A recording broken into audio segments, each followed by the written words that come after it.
Seno nga mmaliriza ebigambo byange abamanyi oluyimba luno mujja kunnyambako nga Katonda abeerenga naawe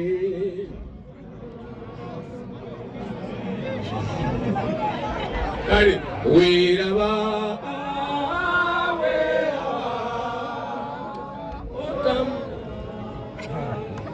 abantu bakafiiri bannange Mukama abasaasire.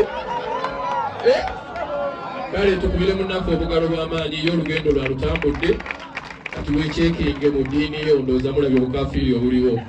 Mukama omugenzi amuwummuze emirembe. Omugalo gwa muganda waffe Miisa Kisemakula weemale obubaka bwetuwadde obulungi. Bassebo ne bannyabo tugenda kukozesa mu bwangu naye nga tuwuliziganya. Master Port abadde n'ebibiina mwava association gye bayita Uganda Musician Association.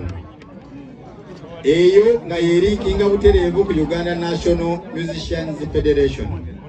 Akiikiridde Wuma muganda waffe Big Eye ngenda kusaba ojje okwesa eddakiika 2. Bw'omala gwe kennyini oyite president wa federation ajje naye atuuse obubaka bwe kati. Abaayo alina obubaka bonna obw'enjawulo oba mabugo oba ki wali olaba Nakisaawo ne Lydia. Leo kwa kutwala nze temunnalabika olwaki. Enza ssebo Tesitesi bassebo ne bannyabo Omukama mulungi ekiseera kyonna ekikubira engalo ez'amaanyi. Bassebo ne bannyabo kitalo nnyo ddala ekyokuviirwako mukwano gwaffe muganda waffe Sifaayo David gwe mumanyi nga Master Parrot. Tunoleddwa nnyo olw'okuviirwako omuntu abadde ow'omugaso ennyo naddala mu kisaawe eky'okuyimba ng'oggyeko okuyimba. Master Parrot yali yeewaayo okujja aweereza mu bibiina ebikulembera abayimbi ng'omukulembeze. Nsaba twegattiramu ffenna tumukubire engalo olw'okwewaayo okwo. Bwennanga mukimanyi nti obukulembeze si bwangu naddala obwaffe obw'abayimbi bukonteininga ebintu bingi.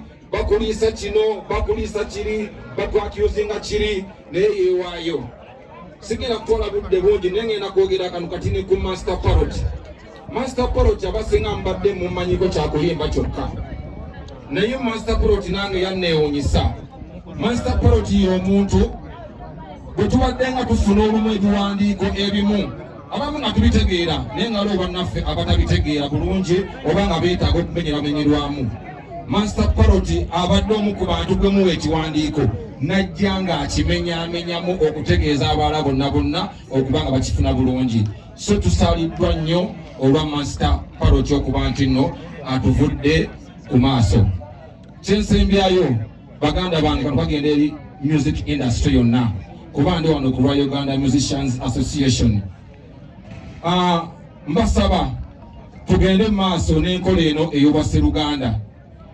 Ffe nnyini ffe tulina okwekolamu omulimu okulaba nga tusendinga off baganda baffe mu nkola ennuŋŋamu mu nkola ey'ekitiibwa. Gubeere mulimu gwaffe ffenna nti naye tubanga tuzze emikolo bwe giti tujjengawo n'enjawukana zaffe tubeere nga ffenna tuli omuntu atya omu. Banaye tugende mu maaso n'enkola eyo. Ebigambo byandibadde bingi nnyo naye nkimanyi nti olw'obufunda bw'obudde njagala okwebaza aba Uganda Funeral Service mu ngeri ey'enjawulo. Mwebale nnyo mwebalire ddala abantu abadde nsaba twakubireko engalo ez'enjawulo mbabuulire zaaki. Aba Uganda Funeral Service badde abatta omukago naffe aba Uganda Musicians Association okuba nti nno buli muyimbi yenna bw'aba nga atuvudde ku maaso babeera bajjawo era batukwata mu nkola etali yakunyigiriza naye mu nkola ebeera nga naffe etugondezaamu mu mbeera eyo. So aba Uganda Funeral Service mwebali nnyo tetwabategeezezza ensonga eno era basitukiddewo ne babeera nga batambuza ekintu nga bwe kirina okuba nga kigenda mu maaso. Nebaza aba federation abanywanyi baffe mwebali nnyo omulimu ogw'amaanyi. Olaba ne tutuuse tusobola okukwatagana ku nsonga emu kiraga nti tusobola okukyusa ebintu byonna mu music industry. Nyaniriza abakulembeze bonna mu biti ebyenjawulo mbalaba buli omu ekitiibwa kye okuviira ddala ku luuyi luno olwa National Unity Platform. Mbalaba omukulu Nalukoola, omwami Chairman Nyanzi n'abakulembeze mwenna n'abakulembeze abayimbi mwenna jjajja bagadde nkulaba buli kimu all protocol observed. So mwebale nnyo, mwebalire ddala. Nze Big Eye, omwoyo gw'omukama mukama agwomboze mirembe. Amen. Ssebo ne bannyabo, webale nnyo muganda waffe Big Eye.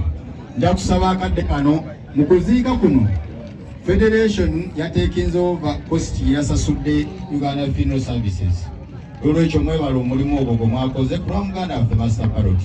Munzikiriza akadde kano mpite muganda waffe Eddie Kenzo nga chairman wa President of Federation.